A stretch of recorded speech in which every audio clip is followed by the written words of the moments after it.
사람에게 들을 귀를 주셨습니다. 귀를 지어 주신 것은 들으라고 지어 주셨습니다. 그래서 기쁜 이야기를 들으면 어떻습니까? 여러분들이 기쁜 이야기를 들으면 마음이 기뻐지나요? 슬퍼지나요? 기뻐집니다. 슬픈 이야기를 들으면 마음이 슬퍼집니다. 하나님의 말씀을 들으면 거룩해집니다. 그런데 이 세대에 대하여서 하나님께서는 반응하지 않는 세대다라고 말씀하십니다. 반응하지 않는 세대. 슬픈 이야기를 해도 슬퍼하지 않고 기쁜 이야기를 해도 기뻐하지 않고 하나님의 말씀을 전해도 거룩해지지 않는 시대. 교회에서도 계속해서 하나님의 말씀을 듣는데 그 말씀을 듣기는 들어도 성도들이 더 이상 거룩해지려고 하는 아무 움직임이 없는 시대가 되었다. 그래서 누가복음 7장 31절 32절은 비유를 표현을 했는데 또 이르시되 이 세대의 사람을 무엇으로 비유할까? 무엇과 같은가 비유하건대 아이들이 장터에 앉아 서로 불러 이르되 우리가 너희를 향하여 피리를 불어도 너희가 춤추지 않고 우리가 곡하여도 너희가 울지 아니하였다 함과 같도다. 이 세대가 지금 이 세상에 살고 있는 사람들이 반응을 하지 않는다는 거예요. 왜 그럴까 했을 때에 하나님의 말씀을 배반했기 때문이다. 하나님의 말씀을 떠났기 때문이다라고 에스겔서와 예레미야에서 증거해주고 있습니다. 여러분 그 바닷가에서 그 파도가 밀려올 때 되면 그 태풍이 막 밀려오고 막 거센 파도가 일어날 때 보면 막 두려움을 느낄만 해요. 그런데 그 파도가 어디에 와서 죽어지죠? 해변가 모래에 와서 죽어져요. 그 내용을 예레미야 5장 21절에서 23절에 표현을 해두고 있어요. 그렇게 어마어마한 태풍이 그 파도가 위협적으로 몰려오다가도 해변의 바닷가 모래 앞에 와서는 싹 죽는다는 거예요. 왜냐하면 하나님께서 거기까지 하고 경계를 정해 놓으셨기 때문에 거기 와서는 딱 하나님의 말씀대로 그대로 된다는 거예요. 그런데 사람들에게는 계속해서 하나님께서 막 이렇게 말씀을 하시는데 그 말씀이 전혀 영향력을 일으키지 못한다. 하나님은 그렇게 무서운 파도도 다 주관을 하시고 멈춰하면 멈추고 이렇게 하나님의 말씀에 순종하는데 사람들은 전혀 듣지 않고 반응하지 않는 그런 시대가 되었다라는 것을 말하고 있어요. 한번 읽어보겠습니다. 예레미야 5장 21절에서 23절입니다. 어리석고 지각이 없으며 눈이 있어도 보지 못하며 귀가 있어도 듣지 못하는 백성이여 이를 들을지어다. 여호와의 말씀이니라. 너희가 나를 두려워하지 아니하느냐? 내 앞에서 떨지 아니하느냐? 내가 모래를 두어 바다의 한계를 삼되 그것으로 영원한 한계를 삼고 지나치지 못하게 하였으므로 파도가 거세나 그것을 이기지 못하며 뛰노는 그것을 넘지 못하느니라. 그러나 너희 백성은 배반하며 반역하는 마음이 있어서 이미 배반하고 갔으며. 그러니 여러분 이 세대가 이와 같다는 것을 계속해서 반복해요. 제가 이제 설교를 할 때 주일날 오전 설교는 계속해서 이 복음서에서 이제 설교를 하려고 하고 이 오후 예배는 주로 이제 복음서를 안 하니까 구약 성경을 한 번도 안 지나가는 것 같아서 구약 성경을 이제 쭉 순서대로 하는데 구약의 선지자들의 글 이사야서, 예레미야, 에스겔, 다니엘, 호세, 오늘 이 아모스서, 뭐 말라기까지 모든 그 구약 성경의 내용을 들으면 참 기분 좋은 감을 느끼기보다도 뭔가 괜히 야단 듣는 것 같고 꼭 꾸지람 드는 것 같고 왜 그러느냐면 선지자들을 통해서 하나님께서 계속해서 책망하고 훈계하고 돌아오라 바른 길로 와라 그것을 계속해서 얘기하기 때문에 그래요. 그렇게 반복하지만 듣지 않은 그런 역사. 그래서 여러분도 이 구약 성경을 이렇게 읽으면서 들을 때에 이 편한 말이 아니고 왜 계속 이렇게 저주하는 말 같고 안 된다는 말만 계속 이렇게 기록됐나 이렇게 싶을 때에 그들이 얼마나 그런 삶을 계속 역사가 그렇구나. 그러면 작게는 내 개인의 역사는 어떠한가. 교회 다니면서 하나님의 말씀을 계속 듣는데 그 듣는 말씀에 내가 정말 그대로 반응하고 움직여지는 삶을 사는가. 그냥 들어도 아무 반응이 없고 움직임이 없는 그런 삶을 살진 않는가. 그래서 우리를 계속해서 매번 이렇게 돌이키고 기경하는, 마치 묵은 밭을 갈아 엎어버리는 것처럼 우리의 굳은 그런 심령, 하나님을 떠난 삶에서 계속 되돌아오고 하는 그런 일들이 일어나야 된다는 것을 알게 해줍니다. 여러분도 다 청년의 때를 지나고 또 청년의 때를 이미 지나간 분도 계시지만 청년의 때가 좋은 점은 어떤 것이 있을까요? 청년의 때가 좋은 점은 하나님의 말씀을 듣기 좋은 때라는 거예요. 자기가 원하는 대로 하고 싶은 대로 마음대로 살 수 있어요. 청년의 때는 자기가 허리띠 뛰고 싶으면 뛰고 뛰고 싶으면 뛰고 힘쓰고 싶으면 힘쓰고 청년의 때는 자기가 원하는 대로 뭐든지 다 할 수 있어요. 그런데 성경은 경고합니다. 그 모든 일로 인하여서 하나님이 너를 심판하실 줄 알라. 그래서 청년의 그 의지를 가지고 우리는 하나님의 말씀을 선택하고 하나님의 말씀을 행할 수 있는 때가 청년의 때가 가장 좋은 때라는 거예요. 예레미야 3장 25절입니다. 우리는 수치 중에 눕겠고 우리의 치욕이 우리를 덮을 것이니 이는 우리와 우리 조상들이 청년의 때로부터 오늘까지 우리 하나님 여호와께 범죄하여 우리 하나님 여호와의 목소리 청년의 때 참 하나님의 말씀을 순종해도 내가 정말 막 힘있게 순종하고 막 이렇게 할 만한 때를 다 지나가고 이렇게 한 거에 대해서 이렇게 회상하는 내용이에요. 에스겔서 2장 3절 5절 7절에도 보면 내가 내게 이르시되 인자야 내가 너를 이스라엘 자손고 패역한 백성 나를 배반하는 자에게 보내노라. 그들과 그 조상들이 내게 범죄하여 오늘까지 이르렀나니 이 자손은 얼굴이 뻣뻣하고 마음이 굳은 자니라. 내가 그들에게 이르기를 주 여호와의 말씀이 이러하시다 하라.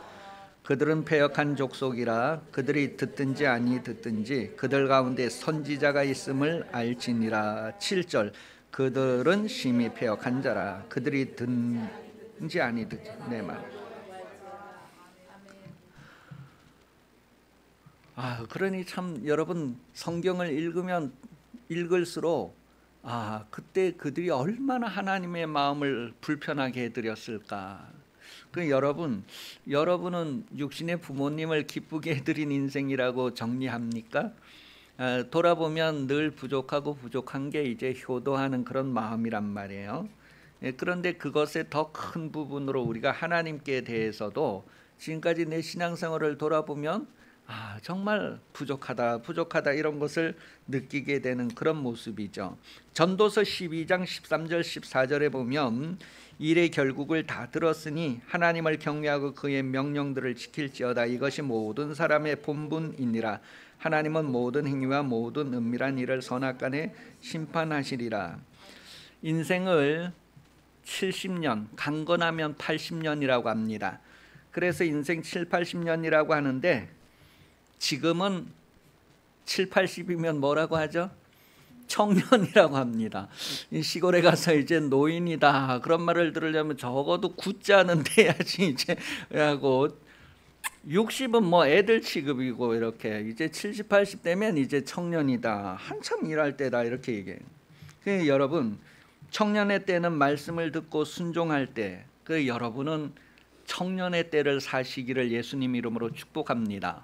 70이고 80이 되어도 20이 되고 30이 되어도 청년의 때는 하나님의 말씀을 듣기 좋은 때를 말합니다. 여러분 스스로가 하나님의 말씀을 듣고 내가 이 말씀대로 살아야지, 이 말씀대로 살기 가장 좋은 때다, 그런 생각을 하시고 하나님의 말씀을 순종하는 삶을 사시기를 바랍니다.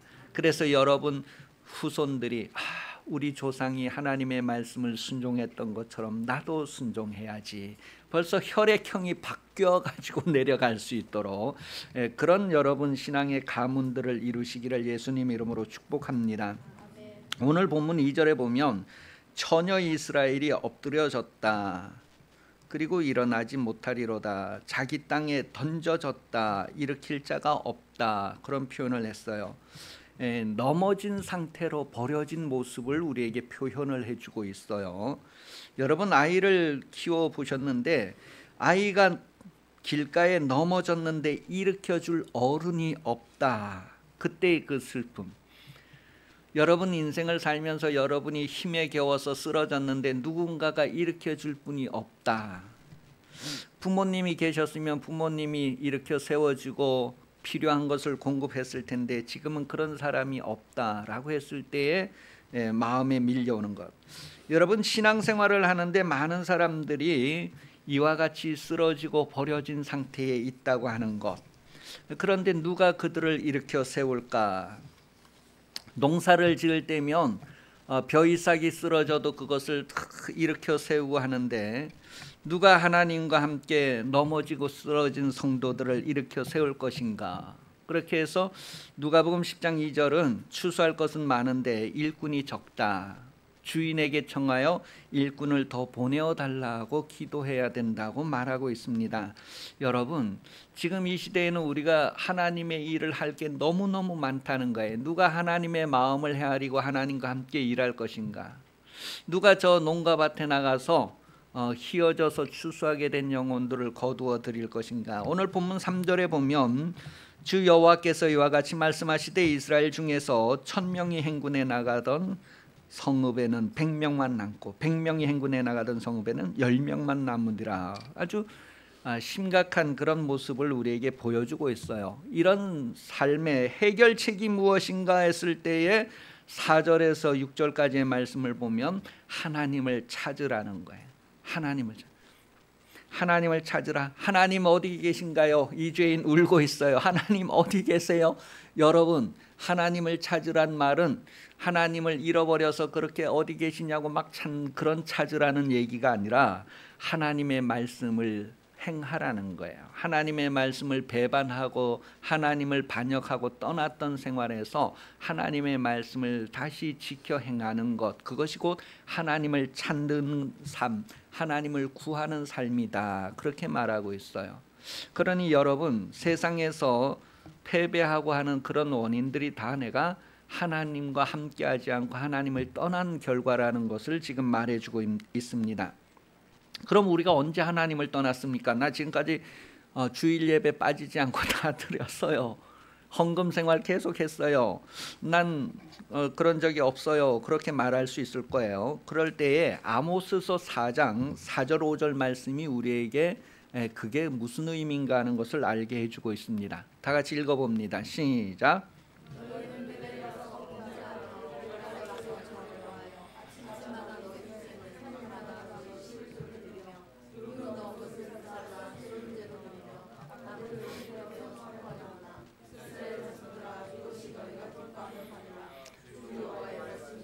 하나님을 기쁘시게 하나님이 받으시도록 드리는 예배가 아니라 자기를 기쁘게 하는 예배, 자기 생각에 신앙생활 이렇게 하면 그냥 무난히 잘하고 있다, 그렇게 하는 예배, 그런 예배가 베델에서 이루어졌고 길갈에서 이루어졌다. 그 베델과 길갈이 바로 산당이 있는 장소를 얘기합니다. 그런데 너희가 하나님을 찾으라고 하는 것은 이러한 예배에서 하나님의 말씀대로 바르게 예배하는 그런 삶으로의 변화를 얘기하는 거예요. 그것이 곧 하나님을 찾는 생활입니다. 하나님을 구하는 생활. 하나님을 찾는 삶에 대해서 이제 구체적으로 7절 8절에 표현을 해주고 있어요. 정의를 구해야 된다, 공의를 행하여야 된다, 그리고 모든 것을 주관하시는 그런 하나님을 구하여야 된다. 그렇게 말하고 있어요. 하나님을 구하라, 찾으라는 거예요. 그 우리 일상생활에서 공의를 행하고 정의를 행하고 하나님께서 주관하신다고 하는 그 하나님의 주관, 다스리심을 그대로 받아들이는 그런 삶을 살아야 된다는 것을 말합니다. 지금 시대를 대하여서 이제 9절부터 13절에 잘 표현을 해주고 있는데, 이 지금 시대를 한마디로 표현해서 악한 때라는 거예요. 악한 때. 그래서 바른 교훈을 듣지 아니하고 이제 어떤 삶을 사는가. 9절부터 읽어봅니다. 그가 강한 자에게 갑자기 패망이 이르게 하신즉 그 패망이 산성에 미치느니라. 무리가 성문에서 책망하는 자를 미워하며 정직히 말하는 자를 싫어하는도다. 너희가 힘없는 자를 밟고 그에게 미래 부당한 세를 거두었은즉 너희가 비록 다듬은 돌로 집을 건축하였으나 거기 거주하지 못할 것이요 아름다운 포도원을 가꾸었으나 그 포도주를 마시지 못하리라. 너희의 허물이 많고 죄악이 무거움을 내가 아노라. 너희는 의인을 학대하며 뇌물을 받고 성문에서 가난한 자를 억울하게 하는 자로다. 그러므로 이런 때에 지혜자가 잠잠하나니 이는 악한 때입니다. 우리 시대 이 사회도 좀 이런 면이 있는 것 같아요. 재판을 하는 이들이 여기 지금 성문에서 가난한 자를 억울하게 한다 12절의 그런 내용은, 그 성문은 이제 모든 사람들이 들락날락하는 그 성문 자리에서는 재판이 이루어지는 자리를 얘기해요. 거기에서 이제 이렇게 가난한 자는 무시받고 있는 자들의 편 들어주고 하는 게 오늘날 우리 사회에도 그런 부분이 없지 않나 하는 것을 생각하게 돼요. 이런 세대가 뭐예요? 다 한마디로 악한 세대라고 하는 거예요. 이때는 의인들이 다 소리를 내지 못하고 있다고 하는 것을 또 이제 13절에 표현하고 있어요. 이런 때는 지혜자가 잠잠하니 이는 악한 때입니다. 여러분, 이 악한 때의 결과들이 그 앞에 또 여러 가지 나오는데, 내가 씨를 뿌리고 내가 거두어야 되는데 뿌리긴 뿌려도 포도원을 가꾸어도 그 소출을 내가 누리지 못하는 시대, 누군가가 그것을 다 빼앗아가고 다른 이가 누리는 시대, 그런 일들이 왜 일어날까? 그런 삶을 왜 우리가 살게 될까 했을 때에 하나님을 떠난 결과라는 거예요. 그래서 이 시대 우리나라 상황을 보고도 우리 기독교인들이 하나님 앞에 눈물 흘리면서 기도하던, 옛날에 70년대 80년대에 막 산산이 올라가면서 막 밤새 철야 기도하고 막 기도원에 가 기도하고 막 그러던 시대, 그 나라와 민족을 위해서 기도가 꺼지지 않던 그런 시대처럼 이 시대에도 누군가가 나라와 민족을 위해서 그런 기도를 할 시대라는 것을 알게 해줍니다. 누가 하나님과 함께 죽어가는 영혼들 때문에, 이 시대에 악이 번성하는 것 때문에 탄식하고 부르짖어 기도할 것인가. 오늘 결론의 말씀을 이제 14, 15절에 보면 살려면 어떻게 해야 될까? 그랬을 때 선을 구하고 하나님을 찾으라 합니다. 살려면 하나님을 찾으라. 하나님밖에 길이 없다는 거예요. 사는 길이 하나님밖에 없다는 거예요. 그러니 여러분, 세상 사는 게 힘들고 어려워서 점점 마음이 굳어지고 하나님을 떠나는 그런 실상이라 할지라도 일깨워서 하나님을 찾고 하나님을 구하는 삶을 사시기를 바랍니다. 좀 더 하나님 앞에 나와서 무릎 꿇고 나라와 민족뿐만 아니라 우리 동네와 이웃을 위해서, 가족을 위해서, 여러분 자신을 위해서, 이 세대가 이렇게 악해가고 하나님 앞에 굳어져 가는구나, 귀가 막히고 눈이 어두워지는 시대가 되었구나, 선지자들도 조용하는 시대가 되었구나, 이게 악한 시대라는 거예요. 그런 가운데에서도 여러분은 하나님의 말씀이 여러분 영혼에 비춰지게, 하나님의 얼굴빛이 여러분 삶에 비춰지게, 그래서 애굽에는 어두움이 임하였지만 가나안 백성들의, 이스라엘 백성들에게는 빛이 임하였던 것처럼 그렇게 하나님의 인도하심과 보호하심이 있어서 여러분이 신앙생활 성공하는 인생 될 수 있기를 예수님 이름으로 축복합니다. 기도하겠습니다. 살아계신 하나님, 우리가 생명호흡을 계속하게 하시고 하나님 가까이 하기를 힘쓰고 애쓰게 하여 주시옵소서. 하나님의 가까이함과 보호받는 성도가 다 되게 하여 주옵소서. 다시 오시는 예수 그리스도께서 은혜 베풀어 주시며 하나님 아버지 사랑하심과 성령 도우심이 주일 오후 예배 참석하여 머리 숙인 성도들 위해 영원토록 함께 하시기를 간절히 축원하옵나이다. 아멘.